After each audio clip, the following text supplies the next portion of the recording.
আসসালামু আলাইকুম, আমন্ত্রণ জানাচ্ছি ফভ টিভি নিউজ আপডেটে। সঙ্গে আছি আমি ইমতিয়াজ আহমেদ। শুরুতেই সংবাদ শিরোনাম। ডাকসু আলোচিত ভিপি প্রার্থীরা কে কোথায় ভোট দিলেন? হাসিনাকে মেরে ফেলতে পারেন মোদি, আশঙ্কা বদরুদ্দিন ওমরের। সাদিক কায়েমের বিরুদ্ধে হ্যাকার চক্রের চক্রান্ত, কি ঘটতে যাচ্ছে? রাশিয়ার উপর নিষেধাজ্ঞার হুমকি ট্রাম্পের। কলকাতায় বাধ্যতামূলক করা হলো বাংলা সাইনবোর্ড। এবার বিস্তারিত। ঢাকা বিশ্ববিদ্যালয় কেন্দ্রীয় ছাত্র সংসদ ডাকসু ও হল সংসদ নির্বাচনের ভোট গ্রহণ মঙ্গলবার অনুষ্ঠিত হয়। সকাল 8টা থেকে বিকেল 4টা পর্যন্ত চলে এই ভোট গ্রহণ। এবারে নির্বাচনে বিশ্ববিদ্যালয়ের প্রায় 40,000 শিক্ষার্থী ভোটাধিকার প্রয়োগ করে। ভোট গ্রহণের জন্য হলের বাইরে 8টি কেন্দ্র নির্ধারণ করা হয় বিশ্ববিদ্যালয় প্রশাসনের পক্ষ থেকে। প্রতিটি কেন্দ্রে থাকে সিসিটিভি ক্যামেরা ও 3 স্তরের নিরাপত্তা ব্যবস্থা। আইনশৃঙ্খলা বাহিনী ছাড়াও বিশ্ববিদ্যালয়ের নিজস্ব শৃঙ্খলা রক্ষাকারী বাহিনী এবং পর্যাপ্ত সংখ্যক পোলিং কর্মকর্তা দায়িত্ব পালন করে।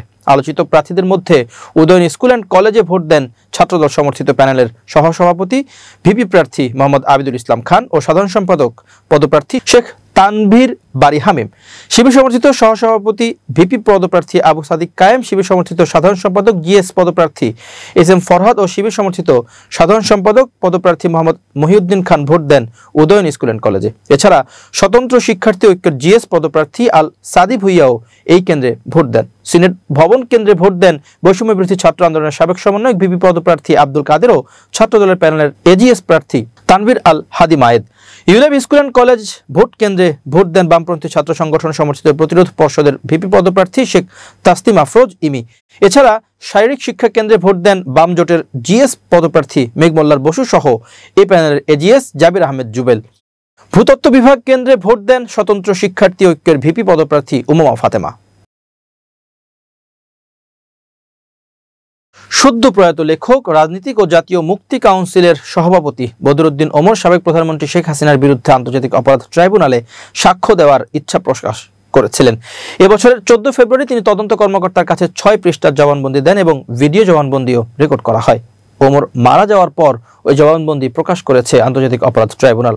সেখানে তিনি বলেছেন, শেখ হাসিনাকে যদি নরেন্দ্র মোদী মেরে ফেলে তাও আশ্চর্যজনক কিছু হবে না। আওয়ামী লীগের শাসনামল নিয়ে জবানবন্দিতে বদরুদ্দিন বলেন, আওয়ামী লীগের শাসনামলে শেখ হাসিনা বড় বড় ধরনের সব অপরাধ করেছে, আর শেখ হাসিনাকে এই সময়ে ভারত সমর্থন দিয়ে গেছে। সে দীর্ঘদিন ভারতে থাকার সময় সেখানে ভারতের সঙ্গে সম্পর্ক গভীর করেছে। ভারতের গোয়েন্দা সংস্থা রয়ের সঙ্গে তার যে গভীর সম্পর্ক ছিল এটা কোনো নতুন ব্যাপার ছিল না। এই সম্পর্কের ভিত্তি ছিল যে ভারতই একমাত্র রাষ্ট্র যেটা তাকে ক্ষমতায় বসিয়েছে। ফলে পতনের পরে সে ভারতে পালিয়েছে, সে ওখানেই থাকবে। ওখানে থাকাটাই এক ধরনের শাস্তি, সেখানে সে জ্বলে পুড়ে মরবে। আরেকটা শাস্তি হতে পারে, যেটা আমি মনে করি ভারত সরকার তাকে মেরে ফেলবে। নিজেদের বিব্রতকর পরিস্থিতি থেকে মুক্তি পেতে তারা যতদিন তাকে রাখবে বাংলাদেশের সঙ্গে সম্পর্ক ভালো হবে না। আর সেই সম্পর্ক ভালো করতে গেলে তার ব্যাপারে একটা ফয়সালা করতে হবে। তাকে ওখানে রাখা যায় কি না যায় সে প্রশ্ন না। তবে যদি মেরে ফেলে নরেন্দ্র মোদী, আশ্চর্য হবেন না। তারা এমনভাবে বিষয়টা সাজাবে যে মনে হবে বাংলাদেশি কেউ তাকে মেরেছে। এরকম একটি সংগঠিত প্রচার চালাবে। শেখ হাসিনা বাংলাদেশে ক্ষমতায় ছিল নির্বাচনগুলো নিয়ন্ত্রণ করার মাধ্যমে। 2009 সালে ক্ষমতায় আসার পর থেকে 2024 সাল পর্যন্ত প্রতিটি নির্বাচন, এগুলো প্রতিটা সে ম্যানিপুলেট করেছে। এগুলো সম্ভব হয়েছে কারণ রাষ্ট্রের প্রতিটি প্রতিষ্ঠানের উপর নির্বাচন কমিশন থেকে শুরু করে পুলিশ এবং আমলাতন্ত্র সবকিছুর উপর সে নিয়ন্ত্রণ প্রতিষ্ঠা করেছিল। প্রথম থেকেই শেখ হাসিনা ঠিক করেছিলেন যে নির্বাচন নিয়ন্ত্রণ করবেন। সেটি করতে গেলে তত্ত্বাবধায়ক সরকার রাখা সম্ভব নয়। অথচ 1996 সালে তত্ত্বাবধায়ক সরকারের দাবিতে তিনি আন্দোলনে নেমেছিলেন এবং সংসদীয় এনেছিলেন। কোনো নীতিবোধ বা নৈতিক লজ্জাবোধ তার ছিল না। 2009 সালে ক্ষমতায় এসেই তিনি সেই তত্ত্বাবধায়ক সরকার বাতিল করে দিলেন, কারণ তিনি বুঝেছিলেন নিরপেক্ষ নির্বাচন হলে পরবর্তীবার তারা আর জিততে পারবে না। সুতরাং নির্বাচনে জিততে হলে তাকে সবকিছু নিজের নিয়ন্ত্রণে আনতেই হবে। সে প্রশাসনকে 2 ভাবে নিয়ন্ত্রণ করেছে। প্রথমত ঘুষ, টাকা পয়সা ও সুযোগ সুবিধা দিয়ে, দ্বিতীয়ত হুমকি ও ভয়ভীতি প্রদর্শনের মাধ্যমে। ঢাকা বিশ্ববিদ্যালয় কেন্দ্রীয় ছাত্র সংসদ ডাকসু নির্বাচনকে সামনে রেখে একের পর এক প্রার্থীর ফেসবুক অ্যাকাউন্ট রহস্যজনকভাবে গায়েব হয়ে যাচ্ছে। সর্বশেষ শিবির সমর্থিত প্যানেলের সহসভাপতি ভিপি প্রার্থী সাদিক কায়েমের ফেসবুক অ্যাকাউন্টও খুঁজে পাওয়া যায়নি। সোমবার দুপুর থেকে ফেসবুকে সার্চ করেও তার আইডি খুঁজে পাওয়া যাচ্ছে না।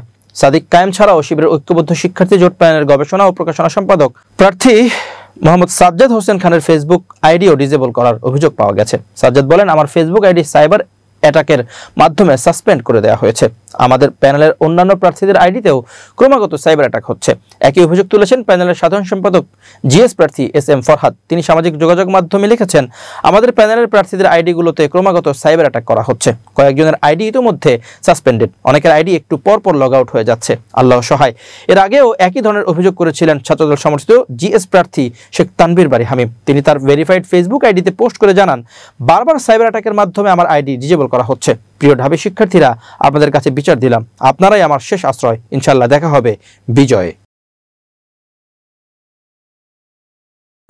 শর্ত সাপেক্ষে ভারতে ইলিশ রফতানি সংক্রান্ত বিজ্ঞপ্তি প্রকাশ করেছে বাণিজ্য মন্ত্রণালয়। সোমবার বাণিজ্য মন্ত্রণালয়ের রপ্তানি 2 শাখার উপসচিব HM মাগফুরুল হাসান আব্বাসী স্বাক্ষরিত বিজ্ঞপ্তিতে জানানো হয়, প্রতি বছরের ন্যায় চলতি বছরের দুর্গাপূজা উপলক্ষে 1200 মেট্রিক টন ইলিশ ভারতে শর্ত সাপেক্ষে রপ্তানির জন্য নীতিগত সিদ্ধান্ত গ্রহণ করেছে সরকার। সে আলোকে আগ্রহী রপ্তানিকারকগণের নিকট হতে আগামী 11 সেপ্টেম্বর অফিস চলাকালীন সময়ের মধ্যে হার্ড কপিতে আবেদন আহ্বান করা যাচ্ছে। বিজ্ঞপ্তিতে আরও উল্লেখ করা হয়, আবেদনের সাথে সংশ্লিষ্ট রপ্তানিকারক প্রতিষ্ঠানের হালনাগাদকৃত ট্রেড লাইসেন্স, ERC আয়কর সার্টিফিকেট, ভ্যাট সার্টিফিকেট, বিক্রয় চুক্তিপত্র, মৎস্য অধিদপ্তরের লাইসেন্স সহ সংশ্লিষ্ট দলিলাদি দাখিল করতে হবে। আর প্রতি কেজি ইলিশের ন্যূনতম রপ্তানি মূল্য নির্ধারণ করা হয়েছে $12.5 মার্কিন।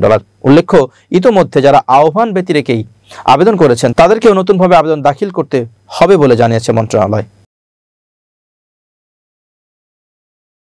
এবার আন্তর্জাতিক প্রসঙ্গ। ইউক্রেনের উপর সবচেয়ে বড় বিমান হামলা চালানোর পর রাশিয়ার উপর আরও নিষেধাজ্ঞা আরোপের হুমকি দিয়েছেন মার্কিন প্রেসিডেন্ট ডোনাল্ড ট্রাম্প। কিয়েভ থেকে বার্তা সংস্থা AFP এ খবর জানায়, গত রোববার ভোরে রাশিয়া ইউক্রেন জুড়ে ব্যাপক ক্ষেপণাস্ত্র ও ড্রোন হামলা চালায়। এতে 4 জন নিহত এবং রাজধানী কিয়েভে সরকারি কার্যালয়ে আগুন ধরে যায়। হামলার পর ট্রাম্প সাংবাদিকদের বলেন, তিনি সার্বিক পরিস্থিতি নিয়ে সন্তুষ্ট নন এবং মস্কোর উপর নতুন নিষেধাজ্ঞা আরোপ করতে প্রস্তুত। ইউক্রেনের প্রেসিডেন্ট ভ্লাদিমির জেলেনস্কির কঠোর মার্কিন প্রতিক্রিয়ার প্রত্যাশা করেছেন। গত 15 আগস্ট ট্রাম্প ও প্রেসিডেন্ট ভ্লাদিমির পুতিনের মধ্যে যুদ্ধবিরতি নিয়ে আলোচনায় কোনো অগ্রগতি হয়নি। রাশিয়া ইউক্রেনের উপর ক্রমাগত হামলা চালিয়ে যাচ্ছে। রোববার হামলায় কিয়েভের প্রাণকেন্দ্রে অবস্থিত মন্ত্রিসভা কমপ্লেক্সের ছাদ থেকে আগুনের শিখা উঠতে দেখা যায়। 2.5 বছরের বেশি সময় ধরে চলা এই সংঘাতে প্রথমবারের মতো সরকারি কার্যালয় লক্ষ্যবস্তুতে পরিণত হলো। ইউক্রেনের জরুরি সেবা জানায়, ড্রোন হামলায় রাজধানীর বেশ কয়েকটি বহুতল ভবন ক্ষতিগ্রস্ত হয়েছে। রাশিয়া ইউক্রেনে বেসামরিকদের টার্গেট করার কথা অস্বীকার করেছে। তাদের দাবি, তারা কিয়েভে একটি কারখানা ও একটি লজিস্টিক হাবকে লক্ষ্যবস্তু করেছে। রুশ প্রতিরক্ষা মন্ত্রণালয় জানায়, কিয়েভ শহরের সীমানার মধ্যে অন্য কোনো লক্ষ্যবস্তুতে হামলা চালানো হয়নি। জেলেনস্কি তার সন্ধ্যাকালীন ভাষণে বলেন, আজকের এই হামলার ঘটনায় অংশীদারদের কাছ থেকে একটি কঠোর প্রতিক্রিয়া জরুরি। তিনি আরো বলেন, পুতিন বিশ্বকে পরীক্ষা করছে। আমরা যুক্তরাষ্ট্রের পক্ষ থেকে একটি কঠোর প্রতিক্রিয়া প্রত্যাশা করি। এটা এখনই দরকার। ইউক্রেনীয় বিমান বাহিনীর তথ্য অনুযায়ী রাশিয়া শনিবার রাত থেকে রোববার সকাল পর্যন্ত অন্তত 810টি ড্রোন এবং 13টি ক্ষেপণাস্ত্র নিক্ষেপ করেছে। এটি নতুন রেকর্ড সৃষ্টি করেছে। শহরের সর্বত্র সাইনবোর্ডে বাংলা বাধ্যতামূলক করার সিদ্ধান্ত নিল কলকাতা পৌরসভা। দোকান, অফিস, বহুতল মার্কেট কমপ্লেক্স, কমার্শিয়াল বিল্ডিং থেকে শুরু করে বিভিন্ন প্রতিষ্ঠানের নামে সাইনবোর্ডে এবার থেকে বাংলাই থাকবে প্রধান ভাষা। সম্প্রতি পৌরসভার কমিশনার ধবল জৈনের তরফে জারি হওয়া এক নির্দেশিকায় জানানো হয়েছে, আগামী 30 সেপ্টেম্বরের মধ্যে এই নিয়ম কার্যকর করতে হবে। সেই নির্দেশিকায় বলা হয়েছে, সাইনবোর্ডের একেবারে উপরে বাংলায় নাম লিখতে হবে। প্রয়োজনে নিচে বা পাশে অন্য ভাষা ব্যবহার করা যেতে পারে, তবে বাংলার স্থান হবে প্রথমে। পৌরসভা আরো জানিয়েছে, আইন বিভাগের সাথে পরামর্শ করে এই পদক্ষেপ গ্রহণ করা হয়েছে। এর আগে সরকারি দফতরের সাইনবোর্ড ও বিজ্ঞপ্তিতেও বাংলা ব্যবহার বাধ্যতামূলক করা হয়েছিল। কলকাতা পৌরসভার মাসিক অধিবেশনেও অলিখিতভাবে জানানো হয়েছিল, প্রশ্ন বা প্রস্তাব বাংলায় জমা দিতে হবে। এবার সেই নীতি আরো স্পষ্ট করে প্রশাসনিক সার্কুলার জারি করল পৌরসভা। মেয়র ফিরহাদ হাকিম সম্প্রতি শহরবাসীর উদ্দেশ্যে আহ্বান জানিয়েছিলেন। তিনি বলেছিলেন, এটি কেবল ভাষার প্রশ্ন নয়, সাংস্কৃতিক পরিচয়েরও বিষয়। কলকাতা সহ সমগ্র বাংলার মানুষ যাতে সর্বত্র নিজের ভাষার উপস্থিতি অনুভব করতে পারেন, সেই দিকে লক্ষ্য রেখে এই সিদ্ধান্ত। কলকাতার পৌরসভা থেকে প্রকাশিত যে কোনো ধরনের নথিতে বাংলা ভাষার ব্যবহার বেশি করে করার বার্তা দেওয়ার বিষয়টি নিশ্চিত করতে বলেছেন মেয়র। পাশাপাশি কলকাতা পৌরসভার চেয়ারপারসন মালা রায়পুর অধিবেশনের যাবতীয় কার্যক্রম বাংলাতেই করার পক্ষে জোর দিয়েছেন। এমনকি কাউন্সিলরদের বাংলা ব্যতীত অন্য কোনো ভাষায় প্রশ্ন না করার বিষয়েও তিনি বিশেষ নির্দেশনা দিয়েছেন। পৌরসভার নির্দেশে ব্যবসায়ী ও প্রতিষ্ঠানগুলোকে সহযোগিতা করার জন্য অনুরোধ করা হয়েছে। কর্তৃপক্ষ জানিয়েছেন, নির্ধারিত সময়ের মধ্যে নির্দেশ কার্যকর না করলে প্রয়োজনে কড়া পদক্ষেপও করা হবে। ফলে আগামী কয়েক মাসের মধ্যেই কলকাতার রাস্তাঘাট, বাজার, অফিস পাড়া এবং শপিং কমপ্লেক্সগুলির সাইনবোর্ডে বাংলার উপস্থিতি আরও জোরালোভাবে ধরা পড়বে। এই পদক্ষেপকে অনেকেই স্বাগত জানিয়েছেন। বিশেষজ্ঞদের মতে ভাষার মর্যাদা রক্ষার পাশাপাশি সাধারণ মানুষের সুবিধার জন্য এটি একটি প্রয়োজনীয় সিদ্ধান্ত। চলতি সপ্তাহে পশ্চিমবঙ্গ বিধানসভায় বসেছিলেন বিশেষ অধিবেশন, যেখানে বাংলা ভাষার ব্যবহার এবং বিজেপি শাসিত রাজ্যে বাংলাভাষীদের উপর অত্যাচারের বিষয়ে আলোচনা হয়। যদিও অধিবেশনের শেষ দিন শাসক ও বিরোধী দলের বিধায়কদের স্লোগান ও হট্টগোলের সংবাদ শিরোনামে এসেছে।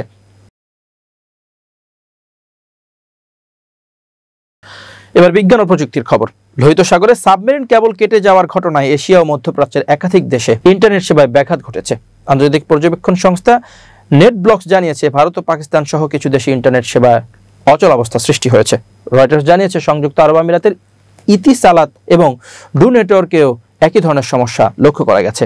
নেটব্লকস বলেছে, জেদ্দার সৌদি আরব নিকটবর্তী এলাকায় কেবল সিস্টেমে ত্রুটি ধরা পড়েছে, তবে কিভাবে বা কার কারণে এই ক্ষতি হলো তা এখনো স্পষ্ট নয়। মাইক্রোসফট শনিবার জানিয়েছিল, তাদের ক্লাউড সেবা আজুর ব্যবহারকারীরা ধীরগতির সমস্যার সম্মুখীন হতে পারে, কারণ লোহিত সাগরের নিচে থাকে একাধিক ফাইবার কেবল ক্ষতিগ্রস্ত হয়েছে। তবে সংস্থাটি জানিয়েছে, বিকল্প নেটওয়ার্ক রুটে ট্রাফিক সরিয়ে নেওয়ার সম্পূর্ণ সেবা বন্ধ হয়নি।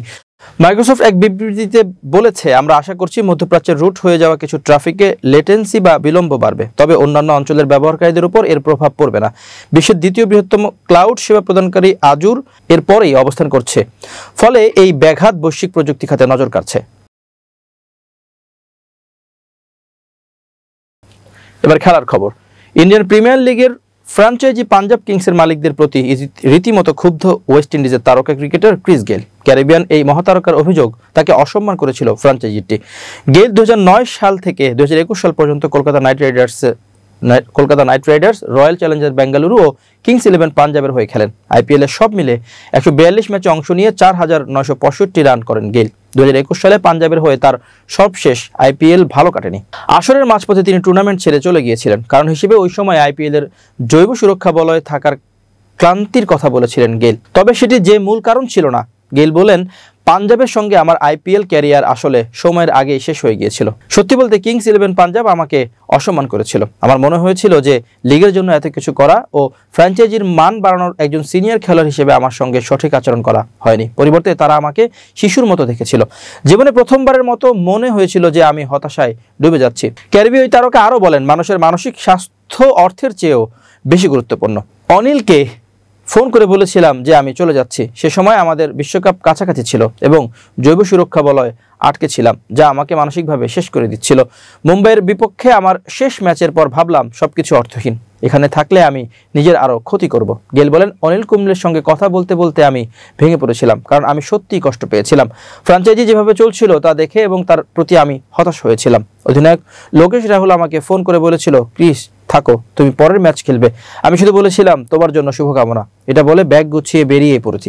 46 বছর ছুঁই এই তারকা আরও বলেন, আমার সঙ্গে বাজে ব্যবহার করা হয়েছিল। আমাকে পাওয়া যাবে যদি আমাকে চায়, আমি আসব। তবে হ্যাঁ, আমার ক্ষোভ আছে। প্রিয় দর্শক, শেষ করছি ফফ টিভি নিউজ আপডেট। আজ এই পর্যন্তই। ভিন্ন খবর নিয়ে দেখা হবে আগামীকাল রাত 8টায়। নিজেকে আপডেট রাখতে সাবস্ক্রাইব করুন চ্যানেলটি। নিয়মিত লাইক, কমেন্ট ও শেয়ার করে ছড়িয়ে দিন সর্বত্র। সুস্থ থাকুন, নিরাপদে থাকুন। আল্লাহ হাফেজ।